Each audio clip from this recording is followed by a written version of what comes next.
नमस्कार, मी प्रमिला जांभळे। तर आज आपल्याला कोबीच्या वड्या बनवायच्या त्या त्यासाठी मी कोबी एकदम बारीक असा चिरून घेतलेला आहे। तर मी कोबी एका बारक्या छोट्या पाटीमध्ये काढून घेतलेला आहे। आपण ह्यात आता बेसन टाकून घेऊया। तर बेसन मी अगोदर अर्धी वाटी टाकून घेते, नंतर राहिलेली अर्धी वाटी टाकते। हे तांदळाचं पीठ आहे, अर्धी वाटी छोट्या वाटीनं। हे पण तांदळाचं पीठ सगळं टाकून घेतलेलं आहे। हिरव्या मिरच्या चिरून घेतलेल्या ते छोटी एक वाटी, ती पण टाकून घेतले। एक चमचा ओवा घेतलेला आहे नीट करून, ती पण ओवा टाकलेला आहे। अर्धा चमचा हळद घातली। छोटी अर्धी वाटी कोथिंबीर आहे, ती पण टाकून घेतली। 2 चमचे तीळ घेतले, तर तिळानं खायला वडी छान लागते, एकदम दाताखाली तीळ आल्यानंतर, म्हणून तीळ टाकून घेतलेले। तर आपल्याला आता चवीनुसार मीठ वापरायचं आहे।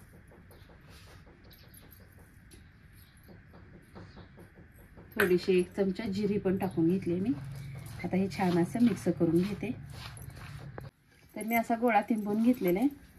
एकदम चिमूटभर सोडा टाकते मी। आता मी घेतलाय त्याच्यापेक्षा पण थोडा कमी घेते, का तर जास्त सोडा जर झाला तर वडी आपली चिरली जाते। थोडंसं तेल ओतले मी, तेल ओतून छान असं मिक्स केले। आणि अर्धी वाटी राहिलेलं बेसन पण मी टाकून घेतलेलं आहे। वर एक पातेलं ठेवलेलं आहे, पातेल्यात चाळणी मोदकाची ठेवली आहे। त्या चाळणीला पण आपल्याला तेल लावून घ्यायचं आहे अगोदर। तर बघा, असे मी 2 गोळे करून घेतलेत। आपण ह्याला आता उकळायला ठेवूया।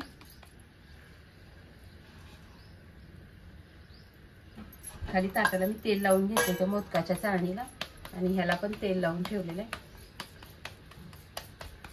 आता एक 10 मिनिटासाठी आपल्याला हे उकडून घ्यायचं आहे।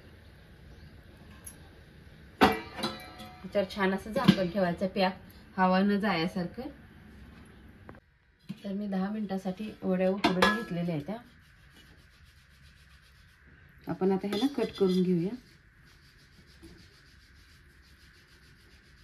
मी गॅस बंद केलाय, त्याच्यामुळं जरा भाप कमी झालेली आहे आणि आणखी जास्त गरम आहे। आपण ह्याला आता कट करायसाठी घेऊया।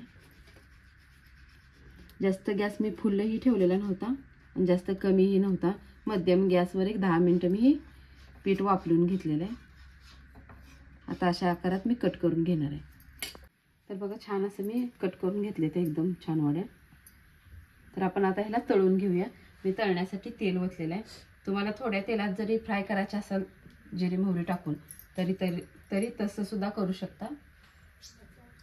मी जास्त तेल ओतले, का तर एकदम कडक अशी वडी खायला आमच्या मुलांना आवडते। तर टोस्टच्या आकाराची वडी झालेली आहे।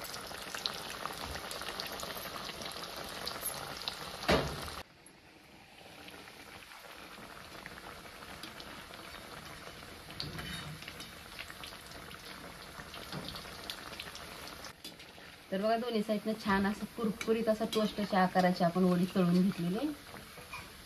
तर आता एका ताटामध्ये ह्याला मी काढून घेते।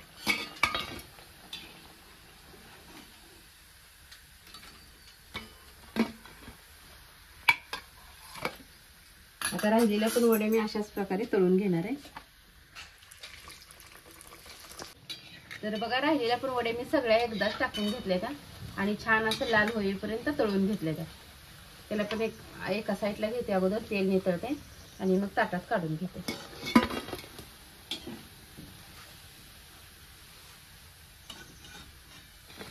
तर बघा, 1 प्लेट कोबीपासून 2 प्लेट वड्या तयार झालेल्या त्या, एकदम खुसखुशीत आणि छान झाल्या त्या। लहान मुलं काय मोठे सुद्धा आवडीनं खातील अशा पद्धतीने बनवलेल्या त्या। तर तुम्हीही करून बघा। माझा व्हिडिओ आवडला तर नक्कीच लाईक करा, सबस्क्राईब करा। फेसबुकवर बघत असाल तर फॉलो करा।